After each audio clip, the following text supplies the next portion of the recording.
થોડા દિવસો પહેલા થેરકા ગામે સર્વે કરવામાં આવ્યો હતો। મળતી માહિતી મુજબ રેલવે લાઇનનું થયેલ જાણવા મળ્યું છે। હાલ સ્થાનિક ખેડૂત ખાતેદારો પોતાની માંગને લઈ સરકારને રજૂઆત કરી રહ્યા છે।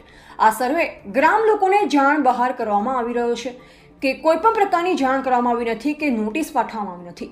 હાલ આ સર્વે કરવામાં આવ્યો છે। એ જમીન અમારી ફળદ્રુપ છે અને થોડી ઘણી બચેલ છે, જેમાં અમે અમારું ગુજરાન ચલાવીએ છીએ। આ સર્વે પડતર જમીનમાં કરવામાં આવે તો અમને કોઈ પણ વાંધો નથી, માટે સરકારને અમારી રજૂઆત છે કે તાત્કાલિક અમને સાંભળવામાં આવે અને ધ્યાને લઈ ન્યાય આપવામાં આવે। સાથે સામાજિક અગ્રણી અને આપ જલોદ વિધાનસભા પ્રભારી અનિલભાઈ ગરાસિયા, સાગરભાઈ ડામોર, આપ વિપુલભાઈ કામોલ દ્વારા તમામ ગામના લોકો જોડે રહી કલેક્ટરને રજૂઆત કરવા જણાવ્યું।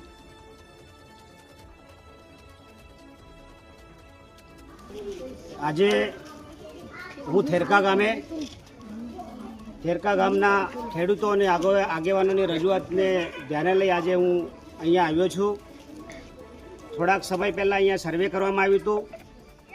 આ મુદ્દાને લઈને ખાતરી કરવા માટે હું આજે આવ્યો છું અને પ્રાથમિક માહિતી એવી મળે છે કે રેલવેનું જે સર્વે કરવામાં આવ્યું છે ત્યારે અહીંયાના જે ખેડૂતોની એવી રજૂઆત છે કે રેલવેની જે સર્વે કરવામાં આવ્યું એ અમારી ફળદ્રુપ જમીન છે। આ ફળદ્રુપ જમીન ટાળી અને જે પડતર જમીનમાં થાય તો અમને કોઈ વાંધો નથી।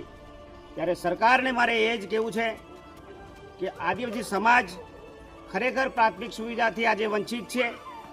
આ સુવિધાઓ એમને પ્રાપ્ત હજી સુધી થઈ નથી અને આજે એમના વિકાસને નામે આજે આ અલગ અલગ પ્રકારના આદિવાસી જમીન પાસે હડપી લેવાનું કામગીરી કરી છે। કોરિડોરની વાત કરીએ, એરપોર્ટની વાત કરીએ, જીઆઈડીસીની વાત કરીએ તો કેટલીય જે જમીન છે ખેડૂતોની ફળદ્રુપ જમીન, ખેડૂતોની ગ્રામસભા વાત કરીએ કે ગામના જે આગેવાનોને પૂછ્યા વગર હડપવાનું જે કામ કરે છે। આજે આ તમામ જે ખેડૂતો થેરકા ગામના છે એમને રજૂઆત હું સરકારના માધ્યમથી હું આગળ ખેડૂતોને સાથે લઈને કલેક્ટર સુધી રજૂઆત કરીશ।